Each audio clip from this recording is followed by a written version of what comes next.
कृषि विज्ञान के तत्व और गणित के लिए कूलाम के व्युत्क्रम वर्ग का नियम, और कक्षा 12वीं फिजिक्स के लिए विद्युत के लिए कूलाम के व्युत्क्रम वर्ग का नियम। इसकी परिभाषा, किन्हीं दो बिंदु आवेशों के मध्य कार्य करने वाला आकर्षण या प्रतिकर्षण बल F दोनों बिंदु आवेशों के गुणनफल के अनुक्रमानुपाती तथा उनके बीच की दूरी के वर्ग के व्युत्क्रमानुपाती होता है। फिर से रिपीट कर रहे हैं परिभाषा को। किन्हीं दो बिंदु आवेशों के मध्य कार्य करने वाला आकर्षण या प्रतिकर्षण बल दोनों बिंदु आवेशों के गुणनफल के अनुक्रमानुपाती तथा उनके बीच की दूरी के वर्ग के व्युत्क्रमानुपाती होता है।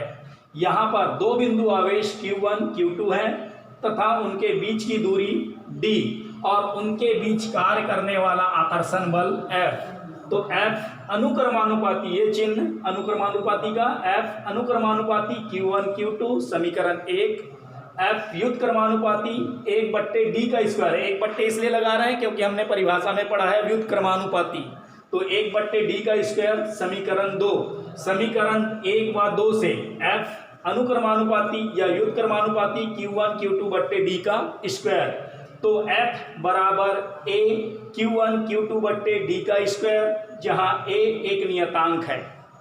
ये तुम्हारा कूलाम के व्युत्क्रम वर्ग का नियम। अब इस कूलाम के व्युत्क्रम वर्ग के नियम को दो पद्धति में देखते हैं।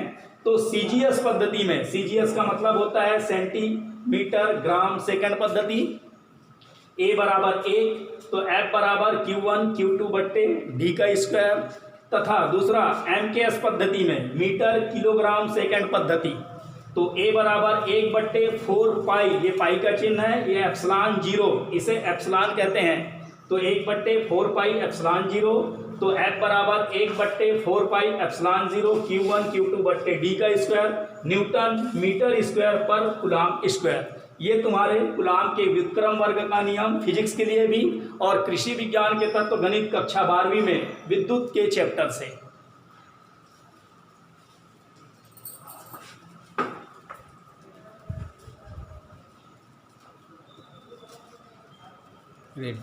रेड हाँ रे।